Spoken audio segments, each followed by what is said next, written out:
Pag hindi na lagyan ng prosthetic ka, di hina yan, diliit yan. Ano naman Tatanong tayo yan? ng prosthetic.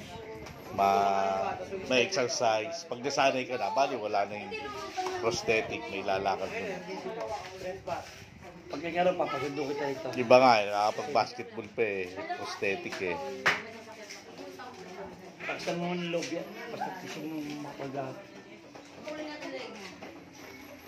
tayo na.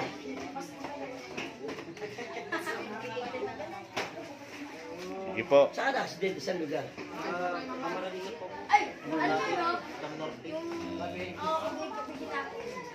Kasi doon ako natin nagtatrabaho.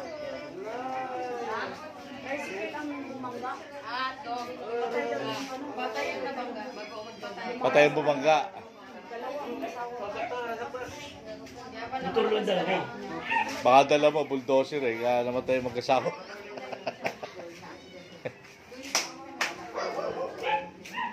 Sige. Sige po, tulungan din natin si Paring Dondon. Carillo. Salamat po sa Michelle Dondon.